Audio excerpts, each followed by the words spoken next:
অসুস্থ ইন্দ্রাণী গাঙ্গুলি সমস্ত দেখভাল করার দায়িত্ব বিশ্বাস করে এখন কুসুমের হাতেই দেওয়া হলো। যে মুহূর্তে ইন্দ্রাণী গাঙ্গুলিকে দেখার জন্য বিশ্বস্ত একটা নার্সের প্রয়োজন হয়ে পড়ে, তখনই আয়ুষ বলতে থাকে যে বাবা, কোনো মতেই একটা বিশ্বস্ত নার্সের অ্যারেঞ্জমেন্ট করা যাচ্ছে না। আমার মনে হচ্ছে বাড়ির যে কাউকে এই দায়িত্বটা নিতে হবে, কারণ মায়ের মেডিসিন থেকে শুরু করে মায়ের দেখভাল করাটা এই সময় খুবই প্রয়োজন। এই মুহূর্তে আমরা সব সময় সকল কিছু করতে পারবো, কিন্তু মায়ের কাছে এমন কাউকেই রাখতে হবে যে কিনা মায়ের কাছে সব সময়ের জন্য বসে মায়ের দেখভাল করবে। ওদিকে দেবলীনা পিছিয়ে যায় আর বলতে থাকে, না বাবা না, আন্টি আবার কোনো মতে যেন না আমার নামটা বলে বসে, কারণ আন্টির সামনে আমি যেভাবে ভালো মানুষই সাজার চেষ্টা করি সে ক্ষেত্রে হয়তো আন্টি ভাবতে পারে যে আমি হয়তো তার বিশ্বস্ত লোক হয়ে গেছি। কথা বলা মাত্রই ঈশান বলতে থাকে, দেবলীনা তুমি তো আন্টির বিপদে নাকি ঝাঁপিয়ে পড়ো, তুমি এখনই তো বললে আসা মাত্র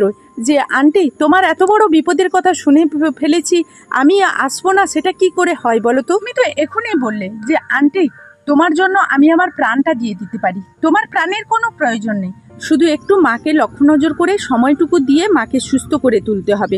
তুমি তো বেশিরভাগ সময় এই বাড়িতে থেকে যাও, তাহলে পার্মানেন্টলি কয়েকটা দিন না হলে আমাদের এই বাড়িতে থেকে যাও, মায়ের সেবা যত্ন করে মাকে সুস্থ করে তোলো। মায়ের তো এক বউ মাকে রীতিমতো নতুন জীবন দান করেছে, তুমি না হলে মাকে সুস্থ করে বাদবাকিটা করে ফেলো। তখনই দেবলীনা বলতে থাকে, ঈশান তুমি এসব কি বলছো বলো তো? আমাদের বিয়ের সামনে, এখন আমাকে কত কিছুই না করতে হচ্ছে, তারপর আমি আমাদের বাড়ির একটাই মেয়ে, আর সেখানে কত রকমের প্রিপারেশন চলছে, সেই সব কিছু এক সাইডে ফেলে আমি যদি এখন আন্টির সেবা যত্নে লেগে যাই তাহলে কি করে হবে বলো তো? আন্টি তুমি কিছু মাইন্ড করো না, তুমি এটা ভেবো না যে আমি তোমার সেবা যত্ন করতে চাই না। অন্যদিকে ইন্দ্রাণী বলতে থাকে, থাক না, আমাকে নিয়ে তোরা এত ব্যতিব্যস্ত হয়ে পড়েছিস কেন? আমার তো এমন কিছু হয়নি যে আমি বিছানায় পড়ে গেছি, আমি নিজের কাজ নিজে করতে পারবো না, আমার সবসময় একজনের হেল্পের প্রয়োজন আছে, আমাকে নিয়ে এতটা ভাবছিস কেন? থাক না, আমি আমার মতো করে ঠিক সবকিছু ম্যানেজ করে নেব, আর এই তো 2-4 দিনের ব্যাপার, এরই মধ্যে আমি ঠিক সেরে উঠবো। ওনাদেরকে কুসুম বলতে থাকে, ক্ষমা করবেন, আপনাদের মাঝে আমি একটু কথা বলতে পারি?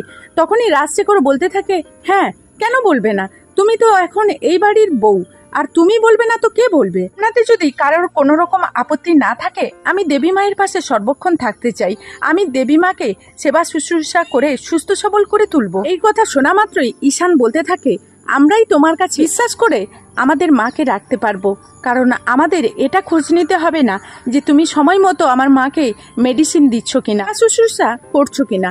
আর ভাইদা তুই এ বিষয়ে একদমই নিশ্চিন্ত হয়ে যা, এবার দেখবি মা কয়েকদিনের মধ্যে বিছানা থেকে উঠে ছুটতে শুরু করে দেবে। ইন্দ্রাণী বলতে থাকে, না কুসুম, তোমার অনেক কাজ থাকে, আর সেই সব কাজ ফেলে তুমি কেন আমার সেবা শুশ্রূষা করবে বলো তো?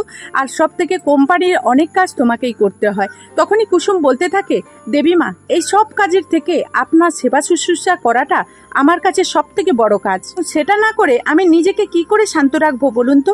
তো বন্ধুরা, এই ছিল কুসুম ধারাবাহিকের নতুন আপডেট, আবারও নেক্সট আপডেট নিয়ে তোমাদের সামনে হাজির হয়ে যাব। ততক্ষণ সবাই ভালো থাকবে, সুস্থ থাকবে, এখনকার মতো টাটা।